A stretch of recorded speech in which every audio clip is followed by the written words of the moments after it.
नमस्कार दोस्तों, मैं रण सिंह पवार और आप देख पा रहे हैं PMO न्यूज़। एक प्राइवेट हॉस्पिटल में जो एक महिला की मौत हो जाती है, जो परिजन हैं आपको देख पा रहे हैं कैसे बिलखते हुए नज़र आ रहे हैं। इसके अंदर जो हम आपको दिखाएंगे, पूरे वाक़े से वाकिफ़ करवाएंगे, बातचीत करेंगे परिजनों से, क्या मामला है, किस तरीके से इस प्राइवेट हॉस्पिटल के अंदर जो है महिला की कल ही दाखिल करवाई गई थी। बताया जा रहा है गठिया बाव महिला को था, जिसका इलाज इस हॉस्पिटल के अंदर किया जा रहा था। जिस प्राइवेट हॉस्पिटल ने इलाज किया उस पर इल्ज़ाम परिजनों ने लगाए हैं कि उन्होंने ब्लड जो है चढ़ाया गया था, जो रिएक्शन कर गया, और भी तमाम बातें आपके सामने आएंगी। सुनिए क्या कहना है परिजनों का। मैंने और लोगों को बुला लिया अभी बाहर एक बार बाहर आ जाना।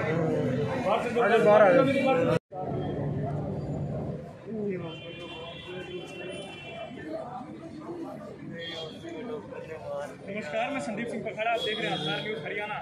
हिसार के एक अस्पताल में अस्पताल है, यहाँ पर जो है इनके परिजन इस समय व्याकुल है। तो पहले इनकी जो बहन है, इनकी बेटी है, उनसे बात करते हैं। जी बताएं क्या मामला था। जी हम मम्मी का यहाँ से ट्रीटमेंट कर रहे थे गठिया बा का, ठीक है। फिर उसके बाद डॉक्टर ने इनका ट्रीटमेंट स्टार्ट किया, टेस्ट वगैरह किए तो उनको 4 ग्राम खून था, तो उन्होंने बोला कि इनको ब्लड चढ़ाना पड़ेगा।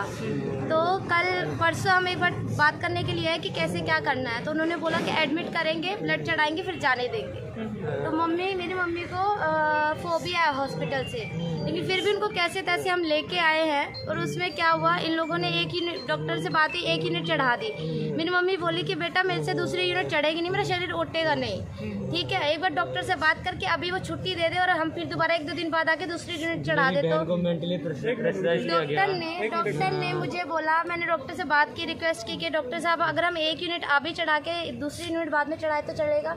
तो डॉक्टर ने बोला कि मैडम ऐसे नहीं होता, आप लोगों के हिसाब से ट्रीटमेंट नहीं होगा, डॉक्टर आप नहीं हम हैं, तो हमारे हिसाब से होगा 2 यूनिट चढ़ेगी। लेकिन बेसिकली मेरी भाभी वगैरह हैं जिनको ब्लड चढ़ा था, उनको 1 यूनिट चढ़ने के 12 घंटे बाद दूसरा यूनिट चढ़ा था। एक बार शॉर्टकट में बताएं पहले, फिर पूरी जानकारी आपसे लेंगे। तो उन्होंने बीमारी को लेकर यहाँ एडमिट किया गया था। हम गठिया बा की बीमारी थी जिसका ट्रीटमेंट चल रहा था, उसके कारण उनमें ब्लड लॉस था। हमने सिंपली ब्लड चढ़वाने के लिए इनका एडमिट किया था, ब्लड चढ़वाने के लिए लेके आए थे, और कुछ भी बाकी तो ट्रीटमेंट चल रहा था, उनकी प्रिकॉशन सब चल रही थी, सिर्फ यहाँ पे उनका ब्लड चढ़ाने के लिए आए थे।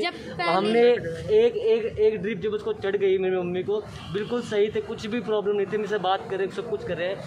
मेरी बहन को मेंटली प्रेशराइज किया गया उस डॉक्टर ने इतना प्रेशराइज किया कि तुम डॉक्टर के हम डॉक्टर हैं। मेरी बहन ने कहा कि अभी नहीं चढ़ाना है, अभी मत चढ़ाइए, उसकी बॉडी इतनी स्ट्रांग नहीं है कि वो सेकंड ट्रिप अभी ले लेगी। जैसे ही सेकंड ट्रिप लगाई है, उसके 10 मिनट के बाद बॉडी रिएक्शन करना चालू कर गई है, उनको फीवर आना चालू हो गया, सब कुछ होना चालू हो गया।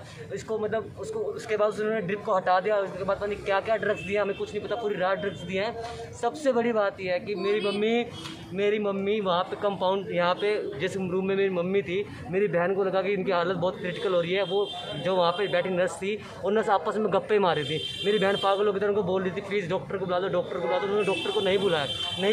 लास्ट में तो अपना टेम्पर लूज कर उनको गालियाँ देनी चालू कर दी, तब भी डॉक्टर नहीं आया।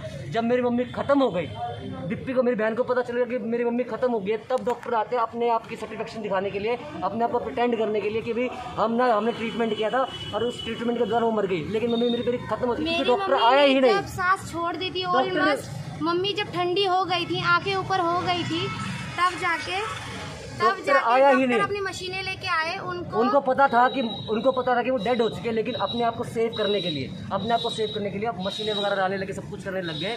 मैंने जो उस रूम के अंदर जो उनको ट्रीट करे थे, मैंने सबकी फ़ोटो खींच रखी है। अब मैं चाहता हूँ, प्लीज़ मैं आपसे रिक्वेस्ट करता हूँ हाथ जोड़ के, अब हमारे साथ होगा और किसी के साथ ना हो, प्लीज़ उस डॉक्टर के साथ में उसकी जितने भी टीम मेंबर्स हैं उनको अरेस्ट किया जाए और इस हॉस्पिटल को सील किया जाए। इन लोगों ने छोटी असिस्टेंट्स रखी हुई हैं जिनको नॉलेज नहीं है, BSc pass out and all, वो वहाँ बैठ के गप्पे मार रही है। उनको मैंने एक जो ऊपर जो कंपाउंडर में बैठी उस लड़की को मैंने 3 बार बोला कि मैम मेरी मम्मी की पैरों में दर्द हो रहा है, हाथ ठंडे हो रहे हैं, आंखें ऊपर चढ़ रही है, जल्दी डॉक्टर को बुलाइए।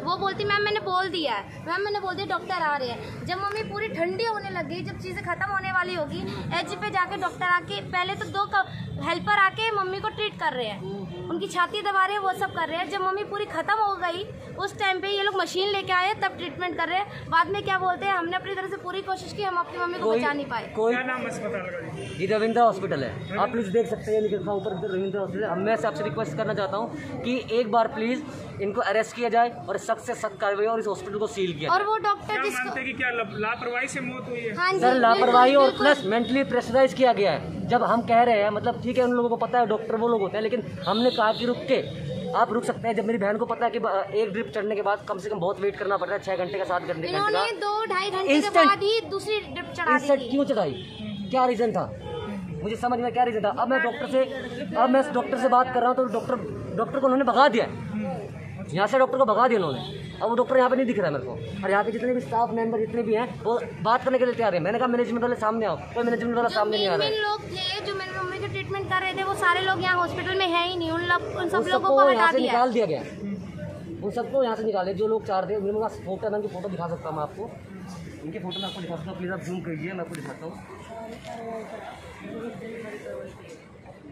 इन लोगों की लापरवाही से इन लोगों ने मेरी माँ को मार दिया। क्या आपने शिकायत भी दी है हॉस्पिटल के मैंने मैनेजमेंट के? ये देखिए, ये स्टाफ सबको वाले मेंबर मैनेजमेंट यहाँ को पे, ये सबको देखिए, ये बोला फोटो है कि ये आप लोग लोगों जो की लोग लापरवाही ट्रीटमेंट की किया वजह से ये हुआ है। वो लोग मुझे समझाने के लिए आते हैं, ऐसा नहीं होता है बेटा, डॉक्टर है, हम अपनी कोशिश करते हैं। मैं को कोशिश की बात नहीं है, आपके सिर्फ 5-10 मिनट लेट होने की वजह से 5-10 मिनट लेट होने की वजह से आप मेरी माँ को नहीं बचाए। जब वो ठंडी हो चुकी है, उसकी सांसें रुक चुकी है, उसके बाद मशीन सब लेके आओगे, कैसे बचेगी? 2 हेल्पर को भेज दिया मेरे बोलने पे, 2 हेल्पर कैसे बचा लेंगे? कितनी उम्र थी आपकी माता जी की? 45 ईयर्स। कौन सी जगह के रहने वाले हम हैं? ऋषिनगर हिसार के रहने वाले हैं। और क्या हुआ जब अब मेरे को ये समझ में नहीं आया, जब पेशेंट की हालत इतनी क्रिटिकल है तो मतलब कंपाउंडर को भेजने का मतलब क्या बनता है? तो वहाँ पे जो डॉक्टर जो मेन डॉक्टर का वही आप चेक करेंगे, उसकी वो बनती है, लेकिन वो कोई भी नहीं है। कंपाउंडर को भेजा, जब कंपाउंडर कुछ नहीं हो पाया, उसके हाथ पाँव फूल गए, वो भी अफरा तफरी में भागने लग गया। तो अब क्या कार्रवाई चल रही है आपकी? पहले तो इन लोगों अभी ने हमने सबसे पुलिस को स्टार्टिंग बुला लिया में यहाँ गलती पे। चढ़ाई। अभी हमने यहाँ पे पुलिस को बुला लिया, पुलिस अपने तरीके से कार्रवाई कर रही है, लेकिन हम बॉडी हम तभी उठाएंगे यहाँ से जब ये लोग गिरफ्तार होंगे और इस हॉस्पिटल में अच्छी कार्रवाई होगी, इस हॉस्पिटल में अच्छी कार्रवाई होगी, हम तभी बॉडी यहाँ से उठाएंगे, अदरवाइज हम बॉडी नहीं उठाएंगे। अभी हमारे सभी लोग यहाँ पे इकट्ठा हो रहे हैं। अब उसके बाद यहाँ पे जब मैनेजमेंट वाला से कुछ क्लैरिफिकेशन देंगे और वो लोग अरेस्ट होंगे, उसके बाद आगे अपनी कार्रवाई करेंगे। आपने अपनी शिकायत दर्ज करवाई पुलिस को? जी हाँ जी, करवा दी, लिखित में हाँ एप्लीकेशन? लिखित में भी दे दिया। पुलिस यहाँ पे आ चुकी है ऑलरेडी, यहाँ पे 3-3 4-4 टीचर खड़ी हैं। मैं उनका भी मैं शुक्रगुजार करूँगा कि वो ऑन द स्पॉट आए और हमारी हेल्प कर रहे हैं इस मामले में। मरीज का इलाज कितने दिनों से चल रहा है? सर एक्चुअली क्या है, मम्मा को गठिया बात था तो मम्मा को गठिया इस ट्रीट कर रहे हॉस्पिटल में इस डॉक्टर के साथ 15-20 दिन से इनका इलाज चल रहा था, या मोर देन उससे ज़्यादा भी कह सकते हैं आप। लेकिन इससे इफेक्टिव तो था, बट इनकी सारी गड़बड़ ये सिर्फ ब्लड चढ़ाने के टाइम पे हुई है।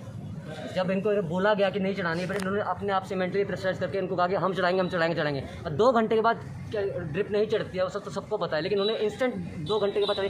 और सबसे बड़ी बात है, जैसे ड्रिप चढ़ी है उसके हार्डली 5 मिनट के बाद बॉडी रिएक्शन करना चालू कर गई, तो उन्होंने तुरंत वो ड्रिप हटाई है। फिर उसके बाद बैक टू बैक क्या ड्रग्स दिए, इंजेक्शन दिए, कुछ पता नहीं, सुबह से लेकर रात तक उनको। मैं मेरी मम्मी के साथ पूरे यानी पहली बार ब्लड कल चढ़ा था उनको? हाँ, जब पहला ब्लड चढ़ने के बाद और उसके बाद एक ग्लूकोज की बोतल चढ़ी, उसके बाद मेरी मम्मी नॉर्मल थी, कोई दिक्कत नहीं थी, ठीक है। उसके बीच में 2-2.5 घंटे के गैप के बाद उन्होंने सेकंड ब्लड की यूनिट चढ़ा दी। उसी के बाद मेरी मम्मी का रिएक्शन स्टार्ट हो गया। इनकी लापरवाही से मेरी मम्मी खत्म, इन लोगों की लापरवाही की वजह से मेरी मम्मी खत्म हो गई। साफ तरीके से लापरवाही, क्योंकि मैं हर टाइम भागती रही हूँ हॉस्पिटल में। मम्मी को मार दिया, इन डॉक्टर ने मेरी मम्मी को मार दिया। बस मुझे आप लोगों से यही विनती है कि इन लोगों को सजा मिलनी चाहिए, क्योंकि इन लोगों ने जो गड़बड़ की है वो किसी और के साथ भी कर सकते हैं। 3-4 मामले आपको सुनने को मिलेगा। आप तो सबको पता है कि अभी 3-4 हॉस्पिटलों में ऐसा काम हुआ है। अगर ऐसा ये काम करेंगे, मतलब हो ही रहा है, तो आप समझ रहे हो इस बात को। प्लीज़ हमारी हेल्प कीजिए, आपसे रिक्वेस्ट कर रहा हूँ।